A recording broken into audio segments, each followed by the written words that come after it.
And the question is, what exactly is the role of Eliyahu as the peacemaker? We know that Eliyahu is called the Malach HaBris, the angel of the covenant. An angel is greater than a human being, but also less than a human being. And the question is why? How can an angel be both greater and less? And the answer is the angel is endowed with greater spiritual awareness. The human being is understanding of his surroundings. The human being is engarbed in a body, and as such is aware of all the nuances of the body. And so how can a human being be superior to an angel? And the answer is that an angel has tunnel vision. An angel cannot see outside of his directed function.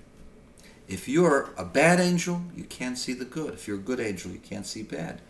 You are only focused into the way you were created, into the program that you were given. The human being has freedom of choice. And the idea of freedom of choice is that he's able to sense not just his range, but beyond his range. The human being is able to sense that which is above and that which is below and that which is to the sides. The human being does not have tunnel vision. Because the human being doesn't have tunnel vision, the human being is capable of making choices against his own personal bias, against his own personal judgment. He does things because they are right against the way he's set up. The angel can't understand that. If he's set up to do certain things, that's what he's got to do. This is what happened with the angel with the trees. The angels of the trees were supposed to make a tree that tasted like fruit. It was a problem. The angel's also supposed to make sure that the tree survive. The angel therefore thought, you know what? Let's just make fruit and not make the tree into a fruit. And that way I can fulfill God's words, fruit tree, the tree that bears fruit, but the tree itself won't be fruit. And this was a problem because that was not the ultimate desire of God. But the angel was directed with tunnel vision to make sure that the tree survive. A tree that tastes like fruit is not going to survive very well with squirrels and other animals eating it. Of course, the angel didn't have the understanding that God can make anything happen, can make a tree that tastes like fruit, and it should survive because it had some thorns, or it survives because it has incredible growth, or it survives because the sap of the tree would automatically cover itself like a scab and protect it from further biting.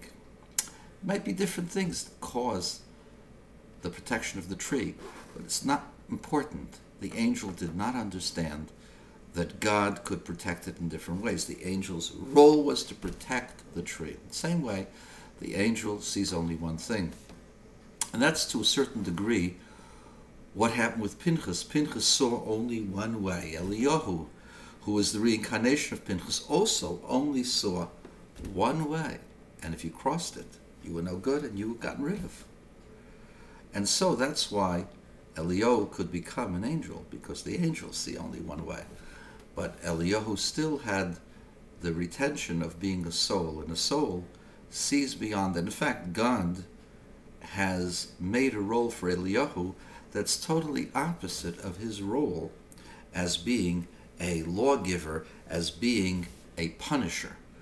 Eliyahu has become the one who's supposed to bless the family when they bring the child to a bris. That's why he's called Eliyahu the Malach HaBris, because he goes from a person or a soul of judgment to an angel of mercy. And therefore, what has happened is a tikkun, a correction, for the role of Eliyahu. Eliyahu was bent toward the side of judgment. Because he was bent toward the side of judgment, he could not see the goodness in every person.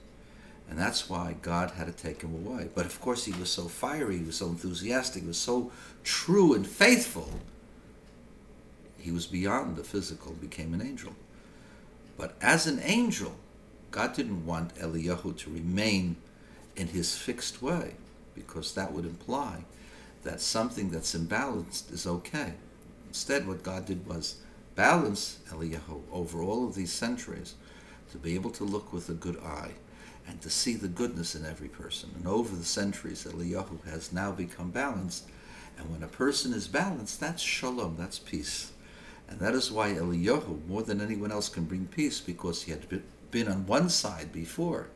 Now he sees the other side. He has become, like every perfect human being, understanding how to harmonize and balance between good and evil. And so, Elij-ah is the angel of the covenant. He's the one that gives us blessings when we have a bris of a little boy. He's the one that sees the good that we do and blesses us. And he comes along and blesses all those who are sincere of heart.